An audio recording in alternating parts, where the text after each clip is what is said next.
By 1900, 35 years after Appomattox, the scars remained. Yet a new tension emerged, the struggle against time itself. The generation that fought America's defining conflict was rapidly dwindling. Their ranks, once million strong, faded to hundreds of thousands. Across the nation, these aged warriors, both Union and Confederate, felt an urgent pull to reconnect, to remember, and perhaps to reconcile. The Grand Army of the Republic, or GAR, was the powerful Union veterans organization. Their annual encampments drew tens of thousands. Meanwhile, the United Confederate Veterans, the UCV, gathered in southern cities. Their conventions were massive, deeply symbolic affairs. These were not merely social clubs, they were political forces, shaping memory, advocating for pensions, and ensuring their sacrifices were not forgotten. Local GAR posts and UCV camps also held smaller, regular meetings.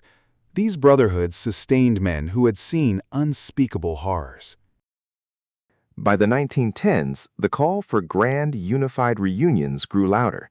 The idea of blue and gray meeting not as foes, but as fellow Americans gained traction. The 50th anniversary of Gettysburg in 1913 became the ultimate proving ground. A peace jubilee was planned, drawing thousands to the hallowed battlefield. More than 50,000 veterans, with an average age of 72, converged on Gettysburg, Pennsylvania. The federal government bore the cost. They slept in army tents, ate from mess kits, and retraced their steps across the very fields where they had once fought each other to the death. The iconic image emerged: Union and Confederate soldiers leaning on canes, grasping hands across the stone wall at the angle. President Woodrow Wilson spoke, declaring, "We are all Americans. There is no other name that any of us will consent to bear." The 1913 Gettysburg reunion was a national balm, a powerful symbol of reconciliation for a nation still grappling with its past. But the Great War loomed. Soon, a new generation of American soldiers would march to battle, a conflict that eclipsed even the Civil War scale.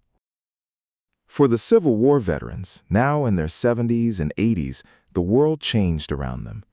Their numbers continued to shrink dramatically. By the 1920s, reunions became rarer, more poignant. These were not mass encampments, but gatherings of determined survivors. They were revered as living history. Their stories, once common, now became precious links to a fading epoch. The Great Depression hit, adding hardship. Yet veterans continued to meet, often supported by local communities and national goodwill. In 1938, on the 75th anniversary of Gettysburg, a final grand reunion took place. Only 1,845 veterans attended. President Franklin D. Roosevelt dedicated the Eternal Light Peace Memorial. He spoke of national unity forged in shared sacrifice.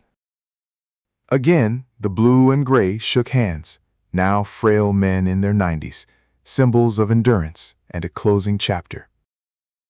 These scenes were captured on newsreels, bringing their stories into homes across America, a powerful reminder of history's cost. As the 1940s brought World War II, the last few veterans of the Civil War were centenarians. Their appearances were rare, monumental events. They attended Memorial Day services, parades, and dedications, often arriving in wheelchairs, draped in faded uniforms. The Union's last verifiable combat veteran, Albert Wilson, passed away in 1956 at the age of 109. His funeral, held in Duluth, Minnesota, was a national event, marking the official close of the Union's direct lineage. The Confederacy's last widely recognized veteran, Walter Williams, died in 1959. He was 117 years old. His passing, too, drew national attention as the direct personal link to the Southern cause finally severed. These final deaths closed a monumental chapter in American history. The Civil War was no longer a living memory, but a historical record. Their final marches and reunions forged a path towards national healing. They demonstrated that even the deepest wounds could mend over time. The photographs and film captured of these gatherings are invaluable. They show us not just soldiers, but men who simply outlived their war. Their faces, weathered by time and trauma, etched with the weight of history, still speak to us of courage, loss, and reconciliation. They built monuments, not just of stone, but of shared remembrance, ensuring future generations would learn from their conflict. The blue and the gray, once bitter enemies, walked side by side in their twilight years, forging a legacy of unity. These rare glimpses remind us that even after the guns fall silent, the stories echo, and with time, adversaries can become brothers.